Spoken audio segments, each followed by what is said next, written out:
अ, जो कार्रवाई सबीना खेड़ा में उदयपुर विकास प्राधिकरण के द्वारा की गई थी, उसके अंदर जो ज़मीन थी, उस ज़मीन पे 2023 से बाद में जो कब्जे हुए पिछले 2 वर्षों में, उन कब्जों के विरुद्ध ही कार्रवाई की गई है।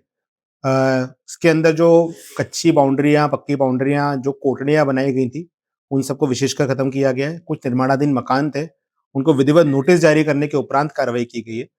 और किसी भी व्यक्ति को जो रहवास वहाँ कर रहा था, उनको नहीं उस दिन हटाया गया है। तो ये जो बात है वो बिल्कुल गलत है कि रहवास वाले व्यक्तियों को वहाँ से हटाया गया है। ये जो कार्रवाई उदयपुर विकास प्राधिकरण ने करी है, इसमें पूरी जाँच के विधिवत जो जाँच की बात की गई थी। गूगल अर्थ के थ्रू हमने सैटेलाइट इमेजरी पूरी देखी थी और जो सैटेलाइट इमेजरी में जो 2022 तक 2023 तक के जो कंस्ट्रक्शन थे, उनको हमने अभी तक नहीं छेड़ा। उन सबको भी आगे नोटिस देके उनके दस्तावेज लेने के उपरांत ही उस पे निर्णय लेके कार्रवाई की जाएगी। इसके अतिरिक्त ये भी बात है कि जो ये सारे जो एग्रीमेंट्स थे, जो सरकारी ज़मीन पे एग्रीमेंट किए गए थे, उन एग्रीमेंट्स में कई बात देखने लायक है। उसमें ये बात स्पष्ट रूप से निकल के आती है कि जो क्रेता और विक्रेता पक्ष थे, उन दोनों को ये बात पता थी कि ये ज़मीन बिलानाम सरकारी ज़मीन थी और जो कि अब उदयपुर विकास प्राधिकरण के पास है और इस ज़मीन पे कभी भी कार्रवाई हो सकती है। इस पूरी जो एग्रीमेंट्स है, इनके कई लाइनों में इस चीज़ का साफ ज़िक्र है। इस एग्रीमेंट के अंदर कहीं भी आबादी का खसरा नंबर या सरकारी ज़मीन का कोई खसरा नंबर का अंकन नहीं है। इसमें लेन-देन पूरी कैश में दिखाई गई है और इसमें साथ में ये बात भी लिखी हुई है कि अगर भविष्य में कोई भी कार्रवाई उदयपुर विकास प्राधिकरण राज्य सरकार के द्वारा की जाएगी, तो विक्रेता का इसमें कोई भी ज़िम्मेदारी नहीं रहेगी और क्रेता इसमें कभी भी कोई न्यायालय में वाद-विचार नहीं कर सकता।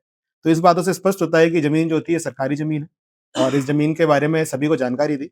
मैं आप सभी के माध्यम से आज उदयपुर के वासियों को और समस्त उदयपुर के आस-पास के लोगों से यही गुज़ारिश करना चाहूँगा कि इस तरह के झांसों में ना आएँ।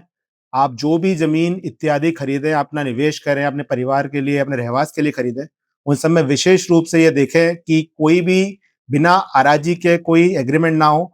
एग्रीमेंट के आधार पर ज़मीनें ना खरीदें, रजिस्ट्री कराएँ ज़मीनों की, रजिस्ट्री से बहुत इम्पोर्टेंट चीज़ आ जाती है निकल के। और साथ में हमेशा जब भी लें तो उसकी पूरी जाँच करें। सरकारी ज़मीनों पर अगर इस तरीके से कब्ज़े करके लोग बनाते हैं, तो गैर संवैधानिक है, ये बिल्कुल इल्लीगल है और उस पे भविष्य में भी कार्रवाई होने की पूर्ण संभावनाएँ रहती है। अतः इस तरह की चीज़ों से बचें और जो भी जिन लोगों ने इस तरह के कृत्य किए हैं, उन लोगों को जिन गरीब आमजनों के साथ इस तरह की घटना कारित हुई है, जिन लोगों के साथ फर्जीवाड़ा किया गया है, मैं उन सभी से आग्रह करता हूँ कि आगामी दिनों में उदयपुर विकास प्राधिकरण यहाँ पे कैंप के माध्यम से आप सबसे डॉक्यूमेंट्स लेना चाहते हैं हम। आप अपने दस्तावेज हमको दें, ताकि हम उस पे विधिवत जाँच करके आगे कार्रवाई कर सकें और जो असल में दोषी हैं, उन लोगों के विरुद्ध हम कार्रवाई कर पाएँ।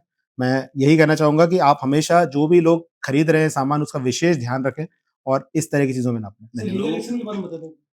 जो लीगल एक्शन इसमें है कि जो हमारे पास कुछ दस्तावेज अभी तक प्राप्त हुए हैं अलग-अलग सोर्सेज़ से, अब उन सब के जाँच करके हम पुलिस विभाग को इसमें कार्रवाई के लिए लिख रहे हैं और जो भी आगामी जिन लोगों के साथ गलत हुआ है, उन लोगों के जो भी दस्तावेज हमारे पास आएँगे, हम उन सभी दस्तावेजों में क्रेता-विक्रेताओं के नाम के साथ आगे भेजेंगे ताकि जो लोग असल में हैं, उन लोग को हम पकड़ सकें। टारगेटेड कार्रवाई की गई है। नहीं, ऐसा कुछ नहीं है।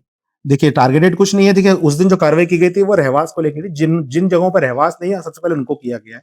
ऐसी कोई टारगेटेड कार्रवाई नहीं है और जो लोग जिन लोगों के मकान अभी बचे हुए हैं, उन सब में भी जब तक उनके दस्तावेज चेक नहीं करेंगे, जो रहवास है उसमें, उनमें एक बार दस्तावेज चेक करने के आगे कार्रवाई की जापान जाएगी। परिवार से अगर वही बात है, जो अगर ऐसे कोई परिवार है, तो वो डेफ़िनिटली मुझसे मिल सकते हैं। अगर उनके साथ ऐसा कुछ हुआ है, तो हम उनके लिए जो भी है, यथासंभव उन्हें सब उनकी मदद करेंगे। पानी की टंकी और बिजली कनेक्शन पर लोगों को मिलते हैं। देखिए, वो मैंने आपको उस चीज़ में बताया था, आपने जो चर्चा हुई थी, पानी की टंकी और जो बिजली कनेक्शन वाले इश्यूज़ हैं।